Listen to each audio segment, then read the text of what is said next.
Right, without further ado, we're thrilled to announce our star-studded lineup.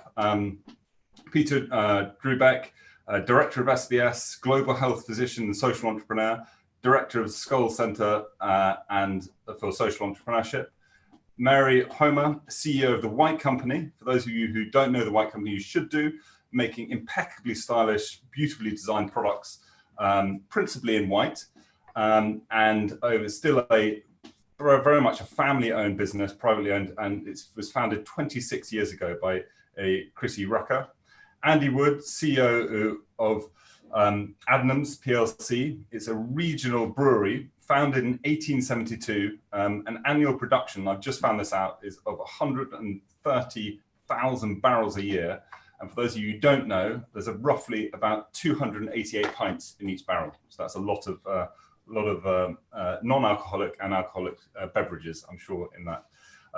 And Elizabeth Philapouli, our Greek social entrepreneur and founder, CEO of the Global Think Forum and our esteemed SBS alumni member. Just to give you an overview of what Peter's going to be discussing, Peter will be talking about the overview of the impact of COVID on businesses and how we can work as a community to overcome some of the difficulties presented to us. Mary is going to more focus on the effects of COVID on the high street and clearly affected a kind of retail brand, especially those in London. Andrew's going to be discussing the effects in the suburban and rural communities. And Elizabeth will be focusing on social entrepreneurship and philanthropy in the age of COVID. Sorry if that was quick, but we've got short time. So without further ado, perhaps we can start with Peter. Peter, your clock is running, so over to you. Thank you so much. Great to be with you all today and to see you virtually and to represent Oxford, where the sun is not shining as usual and the magic is a little dull as we are in lockdown, but you know, it's as wonderful as ever. So I just wanted to give a sort of a big overview, right? My background is in global health and infectious disease. I'm an infectious disease doctor and a public health doctor and spent 2 decades building health systems and fighting disease outbreaks all around the world, which it turns out was a handy set of skills in 2020. But then also to give the perspective from kind of the social innovation side that we really work to promote at the Skoll Centre in Oxford. And so my goal today is just to kind of take a pause and step back a little bit as we approach the 1-year anniversary of the emergence of this new virus that's rocked our world, and try to give you a few reasons for optimism, because I think there are some reasons for optimism. I've been talking about COVID-19 a lot, and I feel like I'm just a doomsayer. And so today I'm going to try to be a little bit more upbeat and look at some of the promise, and then also just try to review about 4 kind of macro lessons from the pandemic that I think we can all take forward as we think about our work and think about our futures and our place in the world.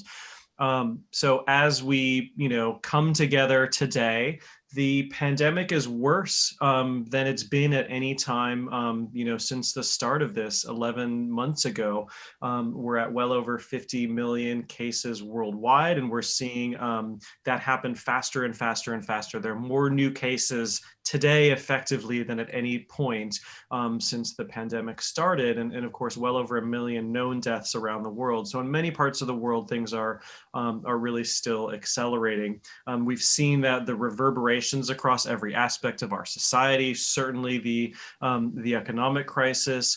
We've lost 25 years of progress in human development, things like poverty reduction, food security, reducing stunting amongst poor children, 25 years of progress lost over about 25 weeks. So you just think about how significant this has been. So even in places where maybe the burden of COVID itself hasn't been as massive as in some other places, there haven't been so many cases, it's affecting societies and especially the vulnerable in really profound and difficult ways. And so in many ways, we're still, I think, in kind of the early days of this story, and we'll talk about some of the exciting things coming up. None of them are going to be a sort of a magic bullet kind of an end game. And so we really have to think about adapting to a new kind of world and understand that some of the changes we've had to make are going to be with us, and we're going to need to be continually adapting really for years to come. But I think at the end of this winter period, as we come to about April, there may be signs that we can really start to turn the corner on this pandemic. And part of that's going to be spring will come. We can open back up as the weather gets nicer. I'm speaking of the Northern Hemisphere, of course, and that'll reduce possibilities for transmission. But so much of the importance of doing things like lockdowns when we had to was also about delaying the spread and saving lives to buy us time, because we're learning a lot, we're getting a lot smarter, and it's time for the march of scientific discovery to help us save lives. And that's where a lot of this kind of promise comes from. So reason for optimism number one, unsurprisingly, is vaccines. And as early as 2 hours ago, we saw a new announcement from Pfizer, the largest pharmaceutical company in the world, with kind of what they called final preliminary results of their phase 3 trial of an mRNA vaccine that was actually developed by a German company, and then jointly with Pfizer because of their massive manufacturing and distribution muscle. That's a vaccine in a new category that's never existed before, and the results are striking. What they said today was that the vaccine is 95% effective. That means if you had 20,000 people who get the vaccine and 20,000 people who don't, and then you follow them for a period of time, 90% of the infections are 95% of the infections are in the group that got the placebo. So it appears to be very, very, very protective. It also appears to be safe thus far. There may be rare adverse events, but from what we see so far, it seems to be safe, and it seems to work across demographic groups, across ages, races, ethnicities, including in older demographics, which is so important for this particular disease. So we now have 2 vaccines that have similarly positive results. This was by no means a foregone conclusion, so we should be excited. This is a new technology. There's no mRNA vaccine on the market for any disease. This could have fallen flat. So that's exciting. These vaccines will be approved in the coming probably weeks, and we'll start to see them in use in a limited way in the months to come. And there are many, many, many vaccine candidates on the way. By December, we'll see similar results of similar trials from the Oxford vaccine and several others as well. So it's going to take some time before the vaccine really gets out. There's a massive manufacturing and distribution challenge and before it really changes things, but it is coming. Second, I'll try to speed up here, some new medical treatments. We've learned a lot about how to keep people with COVID-19 alive. And just recently, the US FDA authorized an antibody treatment, which appears to be quite effective, similar to the one that probably saved President Trump's life a few weeks ago. Third, rapid tests. We're actually just starting a pilot at Saïd Business School of asymptomatic testing of everybody in the community, students, staff, faculty, once a week. And this is like what the NBA did in a lot of professional sports leagues to kind of get back to work, so to speak. If all of us could just have access to a test as simple as a pregnancy test where we swab our mouths every morning and could know that at least as of now, I appear to be COVID negative, we could get back to normal a lot more quickly. So cheap, massively available rapid tests are coming, and that will be also a game changer. And then fourth, a new report that suggests that immunity for COVID-19, whether it's from getting the infection and recovering or from a vaccine, is likely to last for several years, much longer than we feared. And that's not conclusive yet, but some really positive signs actually that most people may be protected for a long period of time if they gain some immunity from either infection or from an anticipated vaccine. A lot of stuff to be hopeful about. We really need to focus on getting through the next 4 months or so and trying to contain the damage and save lives and be smart and slow transmission. So all those public health messages wherever you are so important, but there is a light at the end of the tunnel.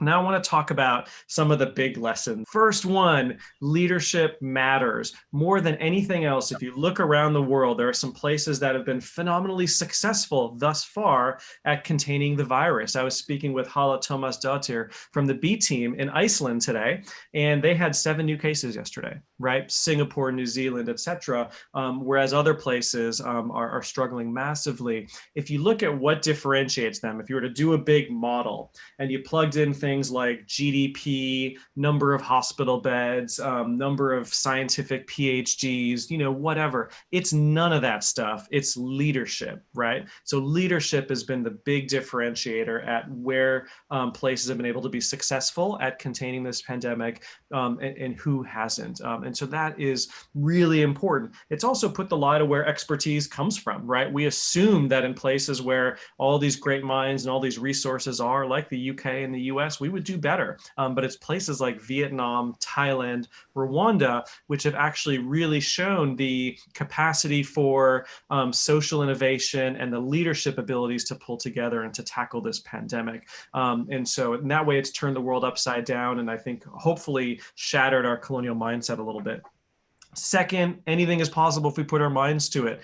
The normal time of developing a vaccine, from the time you sort of discover a new disease and work on it to when it actually comes out into the public, is about 15 years. Occasionally, it's been a little bit less than that. Sometimes it's been much more. We don't even have an HIV or TB vaccine, for example. So the fact that we're getting there within a year is insanely good, and I think is a demonstration that this massive effort of collective scientific action has really borne fruit. And when we look at other crises like the climate crisis, most of the technology we need is actually already there. What we lack is the will, the systems, the economic models, etc. But I think we can accomplish so much when we put our minds to it, and that's real reason for hope. Third, interdependence, right? None of us are safe from this virus until all of us are safe from this virus. Hala was telling me today that Iceland, even though they've totally contained the pandemic, is still struggling mightily, and they're seeing a lot of suffering economically because of they've had to be isolated, and they've lost tourism. The economy's been devastated. There's no corner of this world that's been untouched by the pandemic. As we roll out these vaccines, if we were to distribute them equally according to population when they're in limited supply this coming year, we would avert about 2/3 of all the anticipated deaths to come over the next year, right? That's amazing. If most of those vaccines instead go to the wealthy countries that have just bought them all up and gobbled them up for themselves, that drops by about half. So we're talking about potentially millions and millions and millions of more people dying, really because of vaccine nationalism and greed. We have to understand that collectively we're so much stronger, and that COVID-19 is a dress rehearsal for 21st century problems like the climate crisis, for which we need collective transnational action. And then finally, COVID is just a symptom of what ails our world. We have systems that are unequal, systems that are fragile. COVID simply exploited those fragilities and shattered them wide open. This isn't only a public health crisis, it's an economic crisis. There's the backdrop of the climate crisis. We've seen, obviously, a crisis of racial and social injustice also really come to the surface, all long-standing things. We need to use this time. We need to use all the energy, the investment of fiscal stimulus that's going to come from governments to make economic recoveries, to make transformational steps to building the kinds of systems that we want. And we all have to be a part of that. This is a paradigm shifting tipping point moment in history, and we have to get it right. Our actions in the next 10 years will determine the future of our species and the future of this planet. So we've got to get it right. I'll finish with a plug for our work at the Skoll Centre. We have a program called Map the System, and along with a course in Oxford called GoTo. And between those two, we're going to have well over 10,000 students from 60 universities all around the world working on systems reset projects about how we can reimagine public health, reimagine our economic systems, rethink business, address the climate crisis and our social systems. And we'd love to have your support, your engagement, etc. So please do reach out to me. I've also got a series of our podcast, Reimagine, which is exploring these very same topics. It just launched last week, and please do check it out. Thanks. Amazing. Thank you very much, Peter. I'm looking forward to fielding some of the questions that are coming in on that. Mary, over to you. What's happening in the high streets as it stands, and how we're adapting, how we change. So yes, thank you for having me to speak. And as I say, over the next 10 minutes, I was going to touch on obviously the subject of COVID and how that has impacted the business world that I live in, and obviously many others in retail, and sort of what are some of the key learns, And also at the end, I'd just like to highlight an area that's close to my heart, where COVID has impacted it more than most to a detrimental effect. So hard to do in 10 minutes, but hopefully I will pick out a few main points.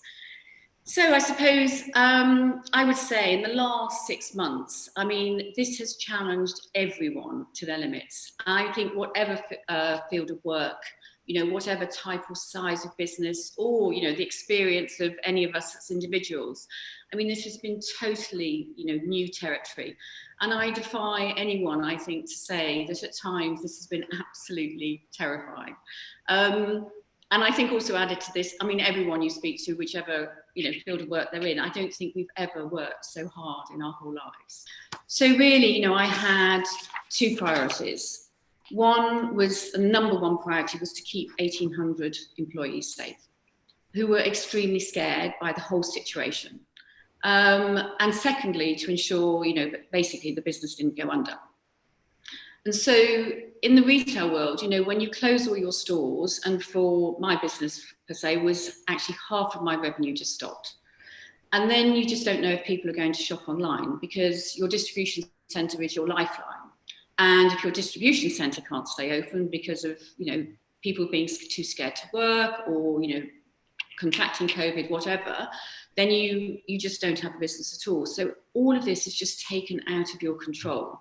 So, you know, there are many, you know, business decisions and risks, you know, that we've had to do to ensure that we survived. But I think key to our success, and key to many business success, was, in a nutshell, having a very strong brand, having a very loyal team, having integrity, and therefore also the resilience to adapt, if I sum it up in that sense. But if I have to pick on one important lesson, and I think Peter touched on it actually when he was talking, and what I've seen that is most relevant to short, medium and long-term future success, is the leadership and culture of a business. So, you know, it's a huge lesson that we all had to learn really, really quickly. Hopefully we had relative skills already, but, you know, it started with a plan. My team wanted to see and hear that there was direction. They wanted to have confidence that there was a plan. And, you know, you can't become either isolated or stuck in the weeds. You know, you have major decisions that you have to, that actually is affecting everybody. And it's not, you know, this wasn't just from, you know, a business point of view. You know, if we didn't have a business, then people don't have their jobs. It was sort of coming at you, you know, from all angles. So it was about staying, you know, really present in the minds of your team. They needed to see that you were there, and also that, you know, you were including them, you know, and, you know, asking for their opinions and help if you didn't know the answers, but also being, I think, at times quite strong, because you had to make decisions and tell them things they didn't want to hear. But I think if you have that openness and you talk honestly and openly with them, then they understand the situation and they will come on the journey with you. And then it's really about showing sort of empathy and compassion, you know, putting your arms around a business and helping and supporting each other. And I think the one thing the team wanted to see is that you were human and that you were authentic. And I think that's some of the good that has come out of this. There's nothing wrong, I think, with people, you know, seeing the real you. And then it's about communication, you know, communicate. Because again, when you're running at 100 miles an hour, you actually forget that the people who aren't involved in all that stuff that's going on at the top, actually, it can seem like an absolute lifetime that they're maybe not hearing anything. So keep communicating, keep the conversations going, and then they are there with you. But I do hope that what it has created, and something that will continue, is that it is a more compassionate and kinder community. And I think that's something that all of us as business leaders have probably learned far more over the time. And, you know, we're still learning, and there will always be more we can do to improve. So I'd like to highlight actually one other aspect that I think is the good that's come out of COVID, which again has impacted, I think, all businesses and all retail businesses in particular, is the importance of sustainability, transparency, and community. You know, to not have a better, more sustainable and greener world is the greatest threat to our planet and our society. And although it was on everyone's agenda, and there's lots of people at different stages on this, and, you know, certain fields of work, you know, they've been doing amazing, you know, had amazing progress. It's now on the minds, or more on the minds, shall I say, of everybody. And in the world of retail, what we're finding is it's encouraging to see that it's on our customers' minds, and they're being far more vocal in their views about the planet and the world they live in. You know, we hear it in their conversations, whether it's on social media, whenever they're talking to us, and they're now, you know, demanding that those businesses that they shop with do have the same values as themselves. And that is, you know, a really good thing. You know, we have to sit back, we have to listen, and that will be their choice. So the demands and the pressure they're putting on us is absolutely a sort of a good thing that's been accelerated, you know, through this pandemic.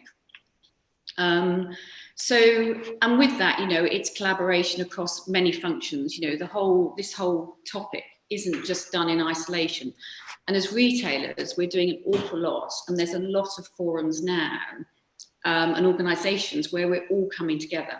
Because I think, a bit like what's being talked about with the vaccine, you know, you need to collaborate, you can do it faster, and you can get there, obviously, much faster if you all join forces rather than work in isolation.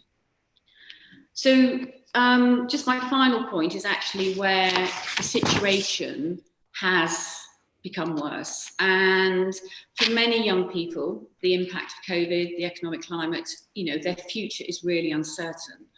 And for those, you know, that are really vulnerable, their needs are now even greater than before. And, you know, what I was shocked by is, I think there's like 106,000, some statistics that I know, you know, excluded from secondary school, 377,000 are not in education. And I think by the end of the year, the stats say that 1 in 8 young people will be out of work, and 2/3 of them will be female. So I'm actually part of the Princess Trust Women Supporting Women, which Chrissy Rucker, my boss, the owner of the White Company, is the sort of founder, and she's, you know, took the baton up on this, and I'm very honoured to chair. Currently built up of 77 patrons and ambassadors with the sole aim of raising money to help young people.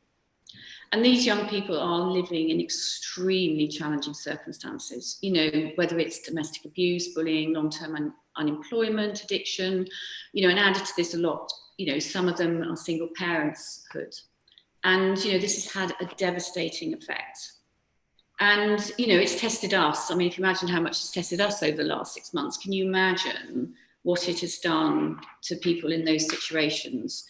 And it doesn't bear thinking about, really. So we absolutely still, you know, we need to help them. And I suppose our aim is wouldn't it be brilliant if we could persuade every fortunate woman to change the life of a young woman who, through no fault of her own, has had a very tough start in life. So, you know, the support is so needed, and particularly more so than ever before. And as I say, this is where COVID hasn't been kind on a lot of our community. So anything we can do and any help that we can get would be great. So to conclude, I mean, I love quotes, I love thought-provoking principles, and I think the current situation is a good time to remember. It's what's called, and I'm sure many of you know it, the 7 C's of leading through a crisis. And it's all about calm, confidence, communication, collaboration, compassion, community, and cash. And on that, I'll leave you with that. So thank you. Mary, thank you very much for that insight into the kind of retail space. And yeah, I'm sure it's been absolutely terrifying for you and for, for all your employees. Andy, over to you in terms of the rural and kind of more urban kind of communities about and how's that affected you as a business, and also how you've been coping with COVID within your supply chains.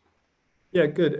I'm delighted to be here to speak to everybody, and I'm very heartened by what I've heard so far. We're a business that's almost 150 years old. We brew at least 1 pint of beer for every adult in the UK, probably more than one. We also distill spirits as well. And we're listed on the alternative stock market, so we are a PLC, but more than 50% of our votes sit within 2 families. So we have this notion of stewardship in the company. What does that lead to? That leads to the deployment of our capital in much more conscious ways. So for a number of years now, we've been deploying capital in pursuit of sustainable development goals.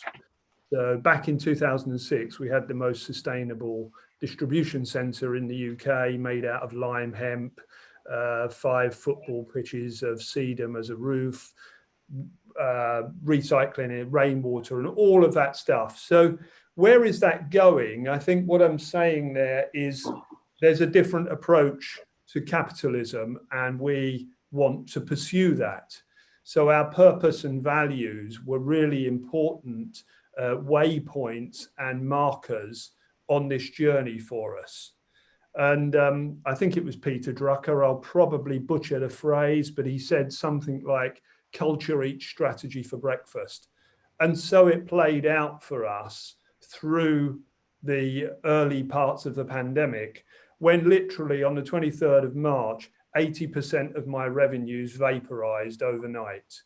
So suddenly, because we're mainly a B2B business, we're mainly supplying pubs, hotels and bars throughout the UK and internationally, that just stopped overnight.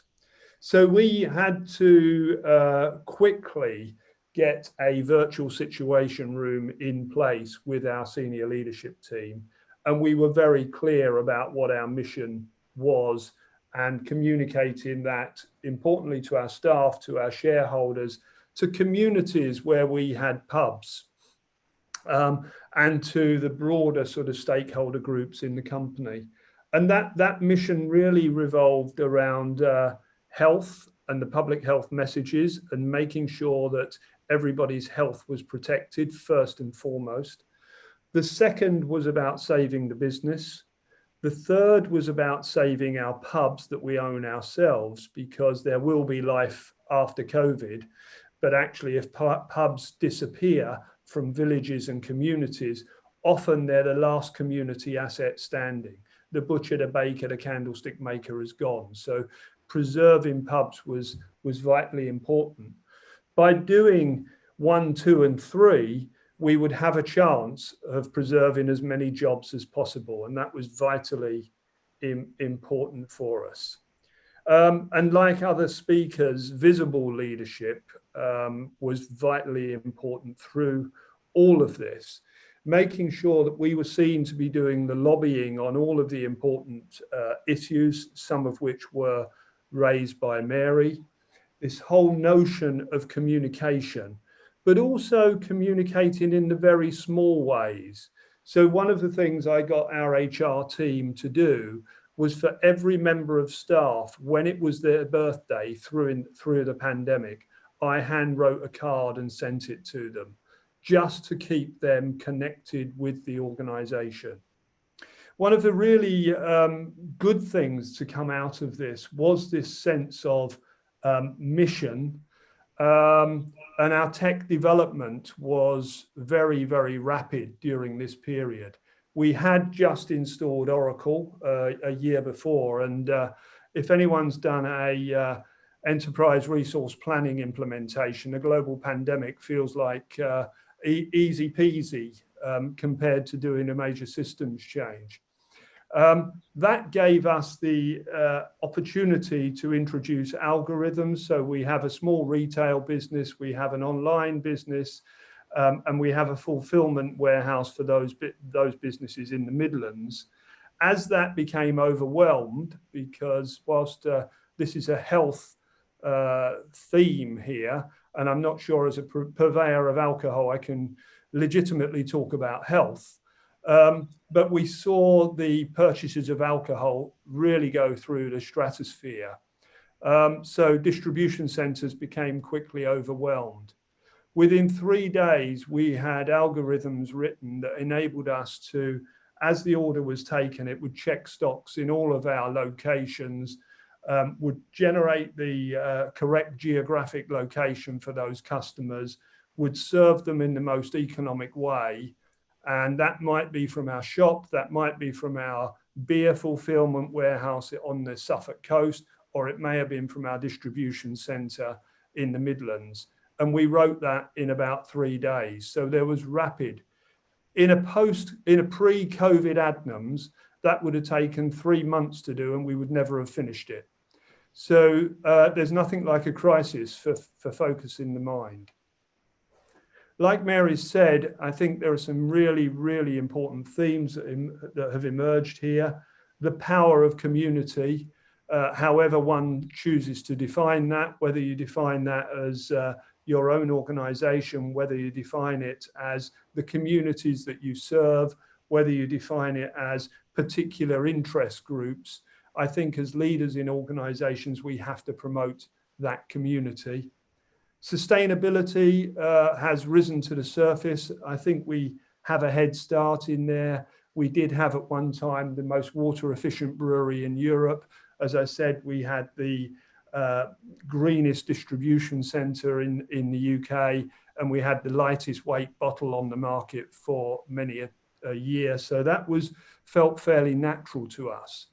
The other thing that really struck us was the whole Black Lives Matter movement. And that was really important for us as a sort of white middle class business. We had to take a good look at ourselves there. And then sort of culture and leadership. What these things have done for us has solidified our view around the 17 SDGs, the Sustainable Development Goals. And we are going to wrap all of our response around those 17 Sustainable Development Goals. Because as Peter highlighted, at the heart of this is massive inequalities. And one of the people that I became a great fan of during lockdown was Danny Dorling, who of course is a professor at Oxford in the geography discipline. We worked very, very closely with our local communities. We turned our distillery over to making hand sanitizer, working with the University of East Anglia. We came in at the end with the more sexy end of the market with AMG, Mercedes Formula One, the drivetrain people who made the 10,000 ventilator challenge. We provided the alcohol to celebrate that challenge being completed at the end. And we made random act of kindness deliveries to every general hospital, every care home, every fire station, every police station in East Anglia to show that Adnams cares for its local communities. So it was our culture, it was our values, it was our purpose, and then it was defining this very clear mission that enabled us to get through where we've got to successfully. We're not out of the woods yet, but we're very hopeful, and I'm even more hopeful having heard Peter speak earlier. Thank you.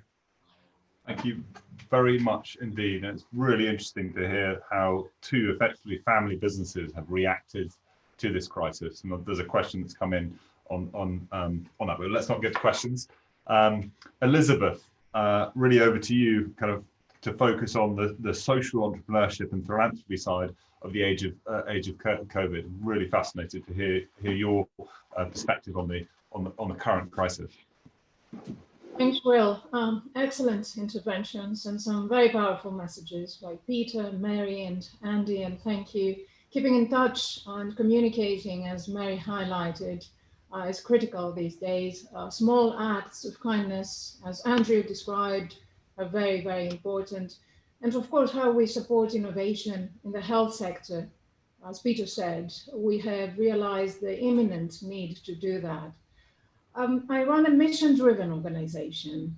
We are a non-profit that supports women and youth through mentoring programs. And we connect them to knowledge and to networks. So I think that perhaps I should explain a bit how this came to be, because it has been my philanthropic journey over the last 10 years. And so at the heart of a jigsaw of crisis in 2011, I launched Global Thinkers Forum. I did not have a political or business background.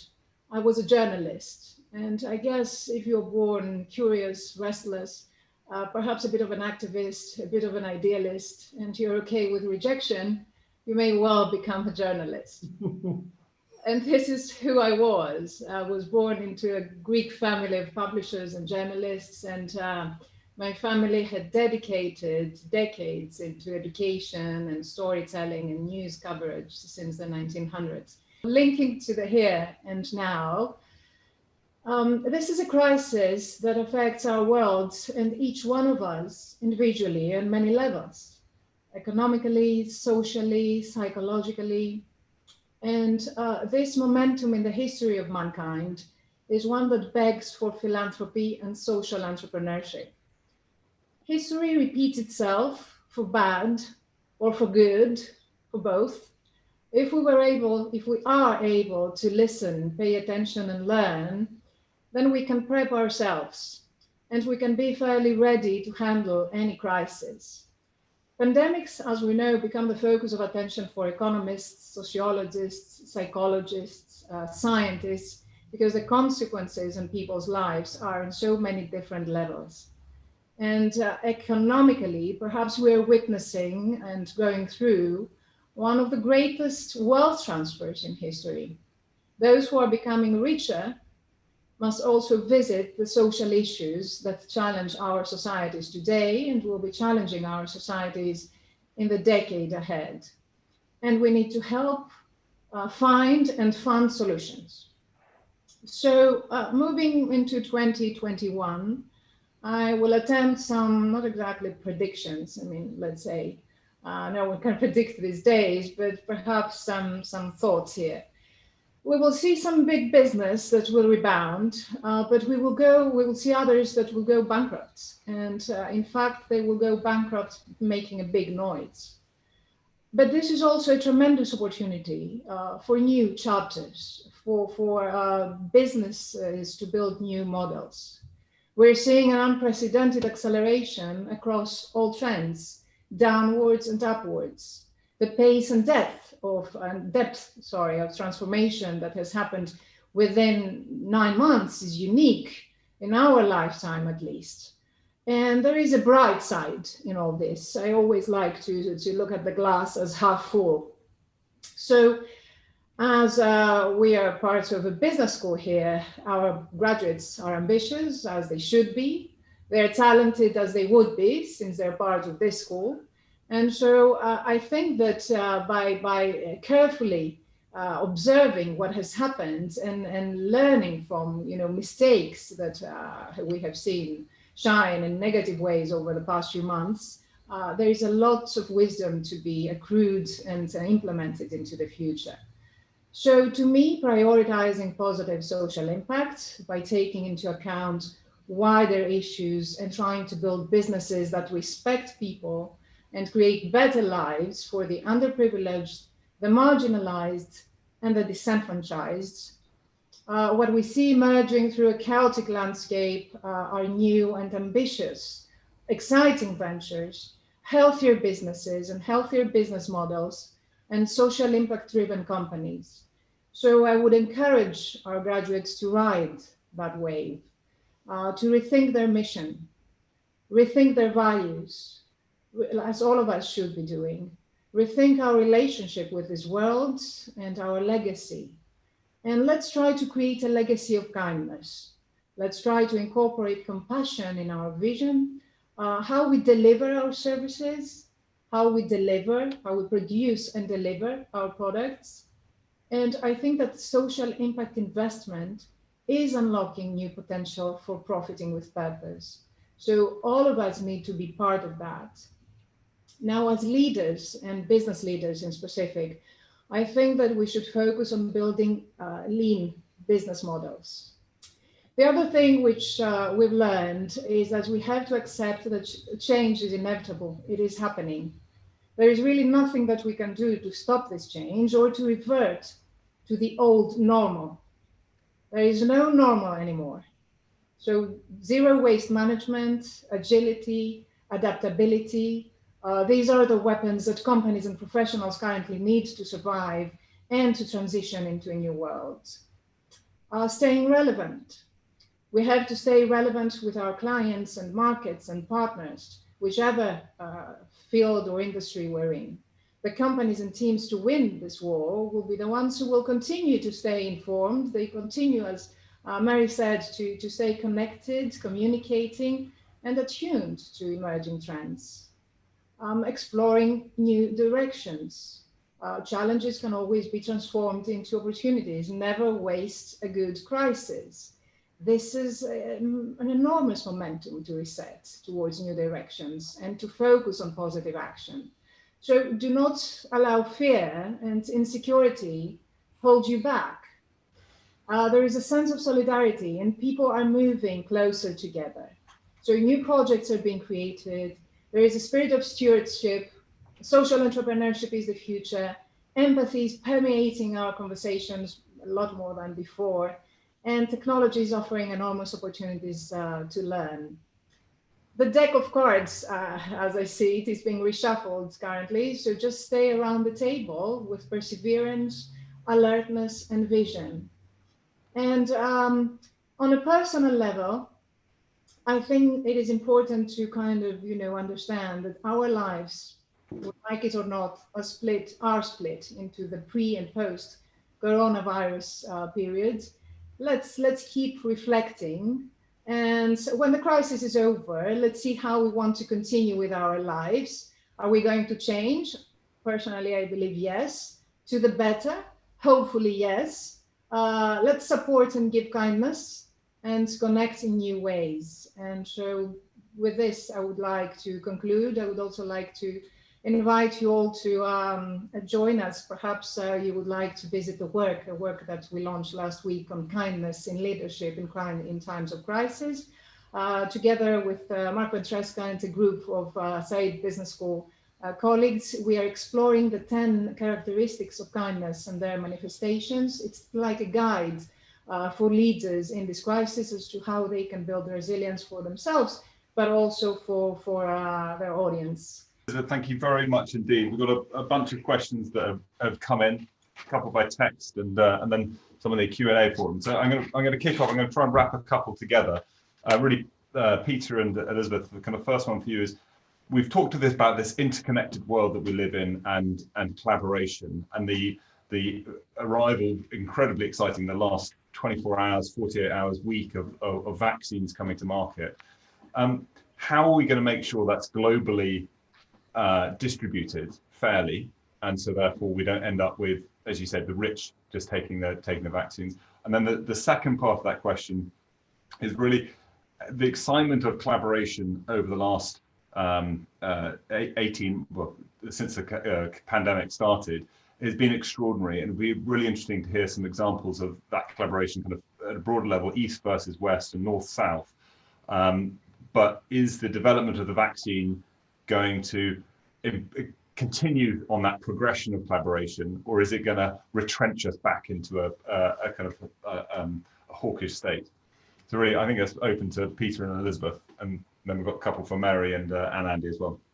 It's interesting because the rich countries have been the ones that are suffering the most. Leaders are essentially looking, if anything, also to kind of cover up for their mistakes by being able to march forward and be the first to be able to help bring their populations out of this. And so for a lot of reasons, I think that temptation of what we call vaccine nationalism is really strong. The main antidote to that is something called the COVAX facility, as in COVID vaccine. It's part of something called the ACT Accelerator. So it's a big multilateral sort of initiative and facility started by World Health Organization, the Center for Epidemic Preparedness Innovation, and a couple of other places. The idea there is to say, look, we need massive funding of R&D. We need massive funding of manufacturing and distribution and cold chain capabilities to vaccinate the entire planet. If we can pool our resources, we can do that more effectively, and we can do that in a way that has equity at the center of it. So the idea is a country signs up, and so we'll pay in if we can for wealthier countries. And what it does is it pools resources to bet on a diverse pool of vaccine candidates, to do all the manufacturing supply chain stuff I was talking about, and then to distribute it equally. So every country that signs up would then get sort of equitable access to whatever vaccines in that portfolio come out. So COVAX is signing advanced manufacturing agreements with all the different companies that have these vaccine candidates. The idea is that every country, if it works out, every country that signs up will get enough vaccine by the end of 2021 to vaccinate 20% of their populations. And if you focus on health workers and the vulnerable, you could save a ton of lives by doing that. 178, I think, countries have signed up, which is almost all of them, including, all EU member states, the UK, et cetera. The US and Russia are notable exceptions. So that's probably the biggest spark of hope that we have, because it's a structural thing. And importantly, when they set it up, they had to backtrack on this, but they said, look, rich countries, you can sign your own deals and join this one too, and then kind of hedge your bets, diversify your portfolio a little bit. But I have some optimism there. The reality is, I think in the beginning, when supply is limited, we're going to see a lot of this coming to wealthy countries, unfortunately. And Elizabeth, do you have anything to comment on that? How do we create more equality effectively across the globe? I think collaboration is key. So what we have been doing over the past few months is kind of reinforce this idea of staying connected, but staying connected in meaningful ways. I don't believe in, just connecting because of, increasing the number of people on your LinkedIn account or participating, in as many Zoom meetings as possible. I think that being very strategic about your purpose and being very strategic about your mission and connecting with people in meaningful ways that will produce collaborations for the future, this is going to be key. So thinking holistically about connections, about partnerships, and about relationships, and how we can make this happen across the globe, I think this is going to be very important in solutions. Thank you for that. Really one for Mary and Andy on how have you adapted your business models towards flexible working? So to maximize, I suppose, productivity from employees, and other lessons that we can learn from that. Do you want to? Shall I go first, Andy? Yeah. Actually, I mean, we've learned an awful lot, and I think what COVID actually has done is accelerated where we probably needed to get to, but it would have taken us probably 18 months, 2 years of trial and error and God knows what. And because we were forced to put everyone to work remotely, we had no choice. When the first time we had lockdown, because we had to close the office, we actually learned the lessons really, really quickly. And what we came up with is it's balance.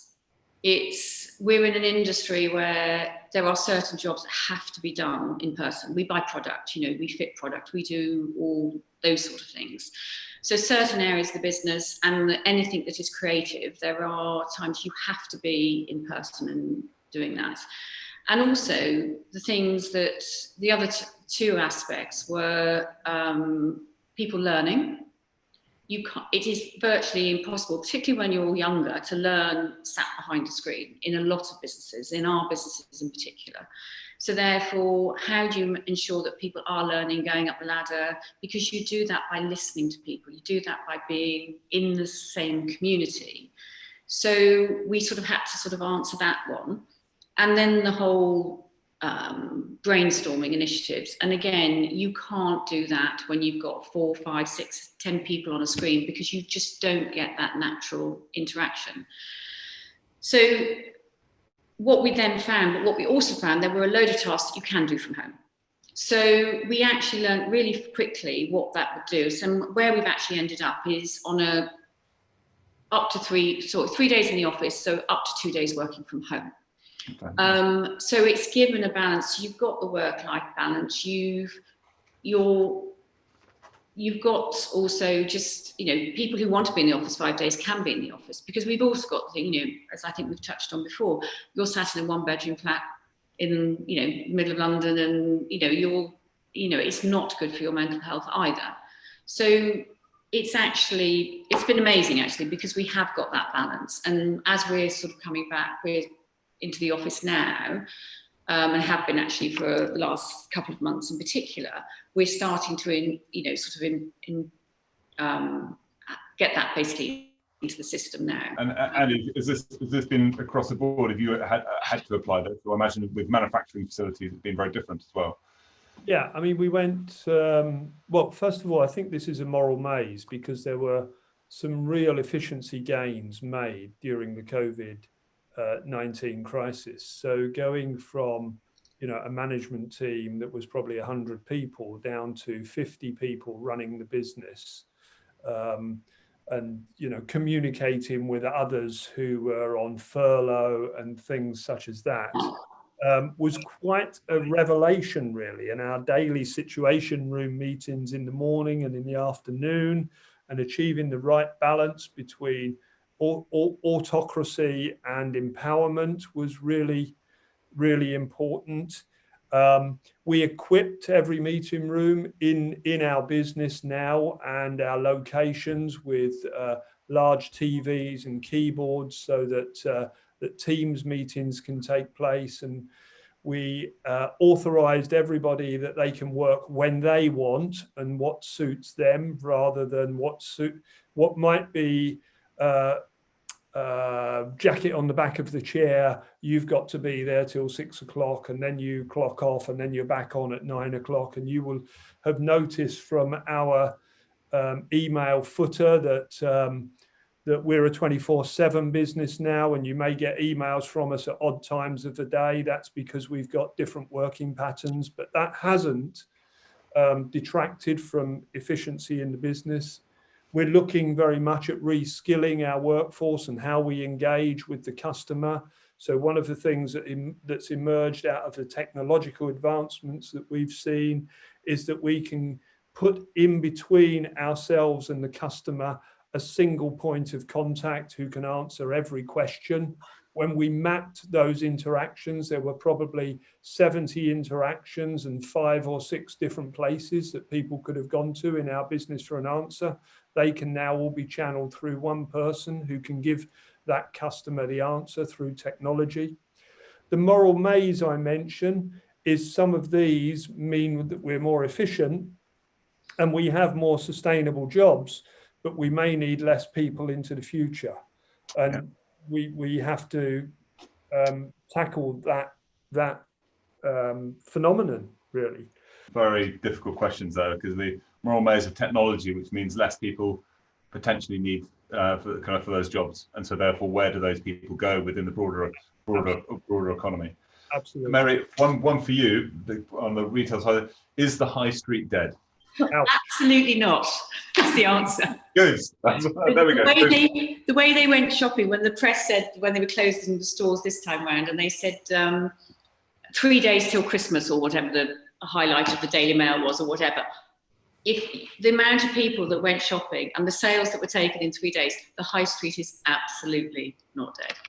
Fantastic. I hope landlords are reflecting that and the difficulty, not on the other side, but also being empathetic and supportive. Yeah. An interesting one on confidence of how to get people back to work. And I think we can run across the board because we're all involved in teams. Maybe starting with you, Mary, Andy, Peter, and then Elizabeth. What methods have you used to get your employees to feel the confidence to come back into work? And whether it be even working from home or taking kind of face-to-face meetings. Maybe Mary, you could kind of. Yeah, I think we spoke to them about the necessity of certain areas needing to come back, and they realised, and I think then it became just word of mouth. And then, once somebody was back, they realised the travel wasn't so bad, the office is safe, and actually they then said, I love speaking to people face to face again. Yeah. Andy? Absolutely. I think we had to reassure people, or we do reassure people around the theatre of clean and the theatre of safe. we absolutely have to make sure that that's in place, because people are at all different points on a continuum, from gung-ho, I want to get back, taking face-to-face meetings, to I'm really scared of this, I've got vulnerable parents or I've got vulnerable people in my household. So we have to cater for all of that. But also the mental health issue. It is vitally important that people come at an anchor to their workplace and see their colleagues and talk to them face to face. Because whilst this is a wonderful technology, there is no substitute for that face to face. Peter, and then Elizabeth. Yeah, I agree with all that, especially I think the flexibility and the trust that comes from that. We should, note that it depends obviously on where you are and how much transmission is happening. There are places where going into work isn't appropriate, at least, at certain times. The other thing that I would add to the mix with a more kind of near future look is something I touched on very briefly, and that's testing. And I think this will be, over the long term, depending on the timing of vaccines really coming through, a real game-changing thing when workplaces, when schools and others, either themselves or individuals, can access cheap, rapid testing, so that on a regular basis, at least a couple of times a week, you're able to test yourself and know that you're negative. And that gives everybody confidence then about being around one another. It doesn't mean that you can stop doing some of the physical distancing and the mask wearing and things entirely. They go hand in hand. But look, the NBA and lots of other professional sports leagues have had entire seasons where they come into close contact, sweating, breathing on each other, et cetera, and did so relatively safely. Testing was the key, and I think that's going to be part of our future. Thank you for that. And finally, Elizabeth, with you. Yeah, so it's a tricky one, because this crisis is affecting people in many different ways, as we know, but also it is very much a matter of how each person is dealing with it from within. And so I think that as a leader, the most important thing to do is be respectful. So just listen to how each person is adapting or trying to adapt, what the needs are. Let's not forget that what we have seen this time is that people have been stuck at home. Some of us are lucky to have our own private space where we can, as a desk or home office work from. But there are others that are being challenged, and they are challenged practically and psychologically. So I think that listening, being present, projecting optimism is very, very important. Being positive about the future, and being very understanding. Thank you very much. That's sadly all we've got time for, folks. And thank you to all the speakers, Mary, Andy, Peter, and Elizabeth, for your incredible insights. I think one of the takeaways for me is optimism. You're all oozing optimism and using this crisis as a positive force for change, and then also adapting our working ways to meet essentially the needs of the people who really make businesses run. Please join us for the talk on the 20th of January, where Paul Pullman is going to be speaking to us, the new chair of the Saïd Business School. Thank you to all the speakers again for giving up an hour and 15 minutes of your day. Really appreciate it, especially Mary and Andy. Well, in fact, all of you, but Mary and Andy, our thoughts are out with you in this ever-changing environment. And let's hope for a Peter-style vaccine that's spread across the globe to get this behind us, and looking forward to the new way of working. So thank you all very much indeed, and looking forward to meeting you again soon.